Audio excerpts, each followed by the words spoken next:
Good day. Welcome and thank you for joining in.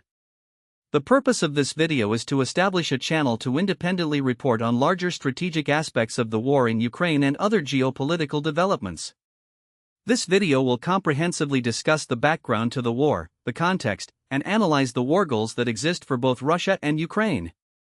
I will game out what the implications are for these goals, and will restate the obvious truths which I believe a critical mass of people understand, but which could always be further developed and understood. We all know them, they're understood to be 1. Demilitarize and denazify Ukraine. 2. The self-defense argument, protecting Russia's national security against NATO expansion. 3. Protecting Russian-speaking population in Ukraine. 4. Propaganda elements, accusing other countries of interference in Ukrainian affairs and citing past misdeeds of other nations. If Russia achieves these stated goals, the UN Charter itself will be jeopardized, there will be a change to potential justifications for future wars, and therefore it is paramount that Ukrainian war goals be formalized and achieved. Russia also needs to be engaged by Ukraine and the West to change their war goals, or accept defeat. Finally, the world at large and Ukraine's allies need to articulate what the vision is for the future of the UN, EU, NATO, and the global community. This can be a discussion point for the great Ukraine support community, as well as invitation to present alternative views. I think this is important. I am proudly pro-Ukrainian, however I would like to invite alternative viewpoints to interact here in order to arrive at a clear conclusion. I want to make sure I have Russian war goals correct in order to properly analyze the implications of said goals. People can have deep disagreements in proper settings, whether they are political, economic, or social disagreements. There could be people who are simply and understandably uninformed or are Russian but have Ukrainian sympathies and vice versa. Hopefully I can create a space to provide some insight, perspective, and key takeaways. To quote from Anthony Swafford, every war is different. Every war is the same. To set the stage, Russia-Ukraine relations date back centuries, from the Kievan Rus to the Russian Empire to the Soviet era. The Kievan Rus was the furthest Eastern European power before reaching the vast wilderness of the Central Asian steppe. From Kiev, this nation governed much of modern-day Russia, Belarus, and the Baltic states. Tides of history changed this region numerous times over the years, and finally the area of Ukraine first became part of the Russian Empire in phases, starting with the absorption of the Hetmanate in 1775. This was followed by the annexation of Right Bank Ukraine, or Western Ukraine, in 1793 and the remainder of modern-day Ukraine after the partitions of Poland in the 1790s. Essentially, the process was gradual, with the Russian Empire expanding its influence and control over Eastern European territories over time. Following World War II, Russia maintained control over most of Eastern Europe. Russia divided their territory into Soviet Socialist Republics, or SSRs.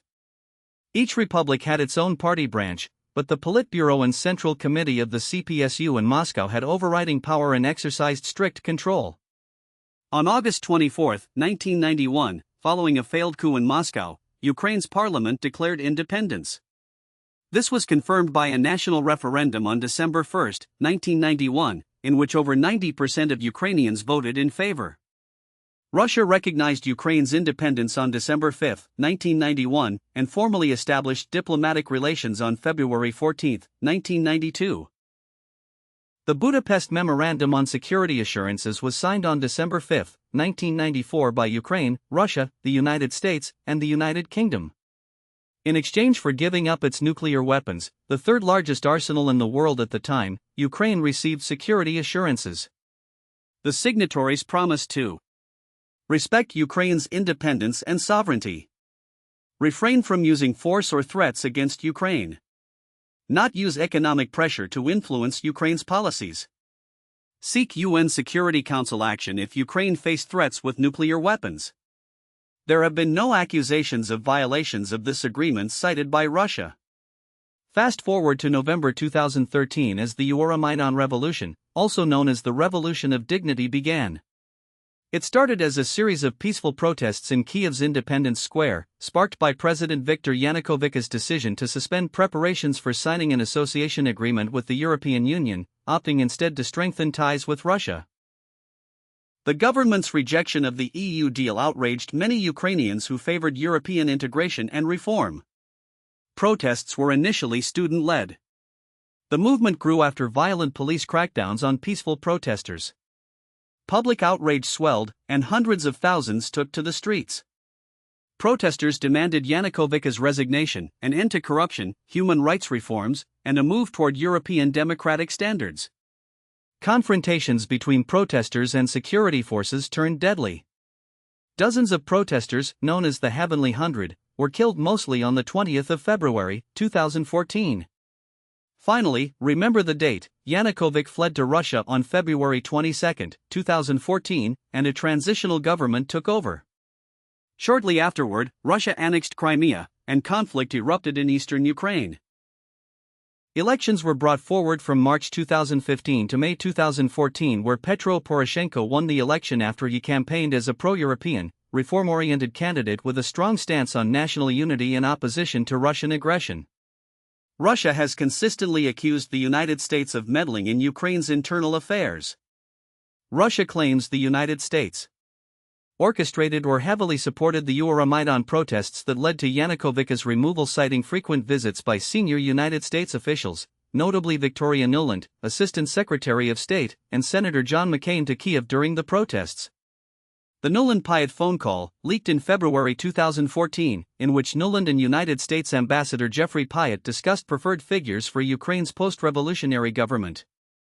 This fueled Russian narratives that the United States was engineering a regime change.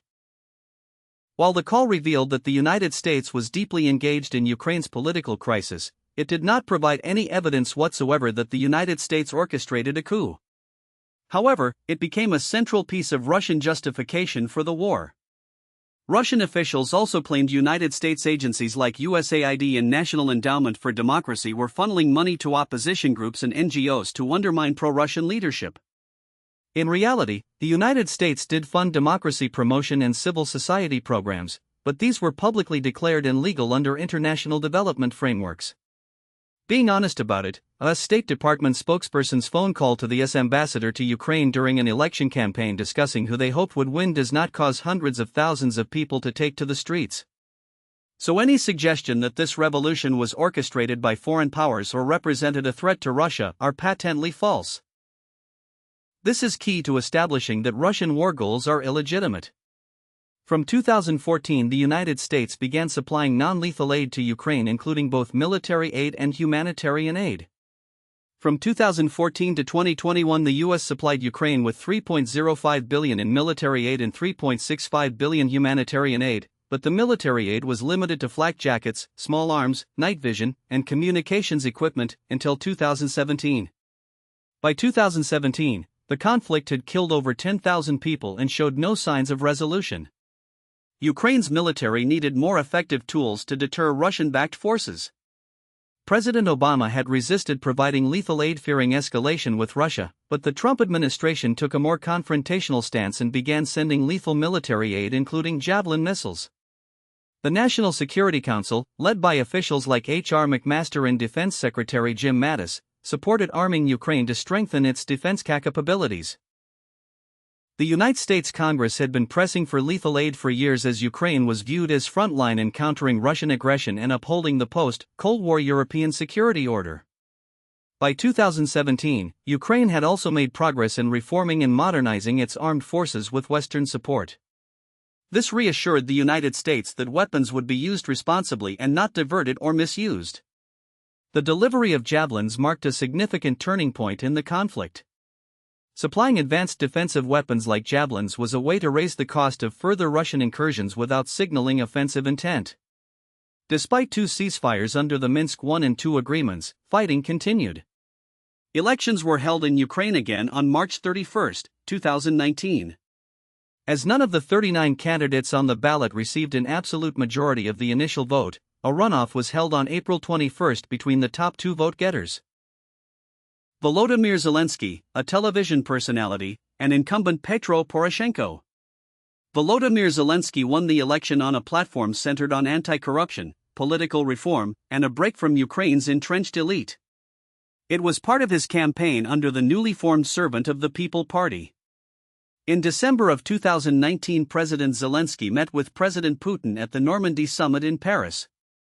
Mediated by France and Germany, the meeting focused on conflict resolution in eastern Ukraine under the Minsk Agreements framework. There was agreement on a complete ceasefire in eastern Ukraine, commitment to prisoner exchanges, agreement to disengage forces in 3 key areas along the front line, and continued support for the Steinmeier formula. The Steinmeier formula was a phased plan for implementing the Minsk agreements, though deeply controversial inside Ukraine.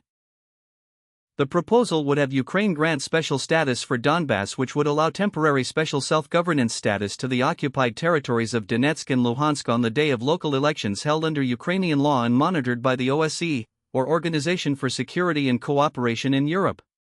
If the OSCE deems the elections free and fair, the special status would become permanent. Russia may well wish they had pushed harder for this agreement, as despite initial optimism and positive statements from President Zelensky and President Putin, there was no breakthrough on the political aspects of the conflict or final deal. Ukraine opposed elections in Donbass under Russian conditions. Russia refused to cede control of the border before elections, and the de facto status quo continued. It was under these circumstances that the Russian Federation announced on February 24, 2022 a full-scale invasion and escalation of the Russo-Ukrainian War, or simply the war in Ukraine. The Russians have insisted on calling it a special military operation, similar to past operations such as Operation on the Restoration of the Constitutional Order in Chechnya, aka the First Chechen War. It's important to note that the term special military operation could indicate that Russia considers Ukraine to be sovereign Russian territory. However, it is also important to note that it would be interesting to see this sovereignty case play out in a Russian court, let alone an international court, as Russia hasn't exercised sovereign control of Ukraine in any sense since 1991 and had indeed signed treaties recognizing Ukrainian sovereignty. Russia would have to further clarify this for it to have standing under international law. Now to look at the key points from Putin's official declaration on February 24. Once again they are: 1. Demilitarize and denazify Ukraine. 2. The self-defense argument, protecting Russia's national security against NATO expansion. 3. Protecting Russian-speaking population in Ukraine. 4. Propaganda elements, accusing other countries of interference in Ukrainian affairs and citing past misdeeds of other nations. Now to look at what international law says about justifications for war. Under international law, war, or the use of military force, is generally prohibited by the United Nations Charter, but there are a few narrow exceptions that can serve as justifications. These include: 1. Self-defense, Article 51 of the UN Charter. A country may use force in response to an armed attack. The response must be necessary and proportional. Includes collective self-defense, e.g., helping an ally under attack. 2. UN Security Council Authorization, Chapter 7 of the UN Charter.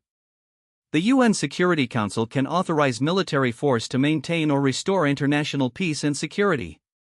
3. Consent of the host state.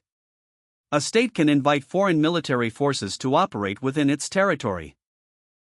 The legal basis for a government inviting foreign military intervention on its own territory stems primarily from customary international law and the principle of state sovereignty, not a specific article in the UN Charter. However, it is widely accepted under international legal doctrine and practice. 4. Humanitarian intervention. The use of force to stop mass atrocities like genocide or ethnic cleansing. Not explicitly legal under the Charter, but some argue it's justified under customary international law or responsibility to protect. One example was NATO's intervention in Kosovo in 1999. 5. Protection of nationals abroad. Some states claim the right to use force to protect their citizens in danger abroad. This is not universally accepted as legal under international law. Smaller-scale operations have taken place, such as in Panama by the U.S., but they remained objectively small-scale compared to the operations in Ukraine. Russia's first goal, to demilitarize and denazify Ukraine, has no precedent.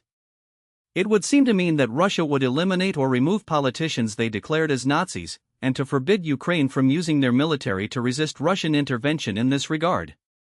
In conjunction with their third goal, To protect the Russian-speaking population in Ukraine, it would seem the Russian side would argue that this goal legally stems from the fourth legal justification for war, which is humanitarian intervention.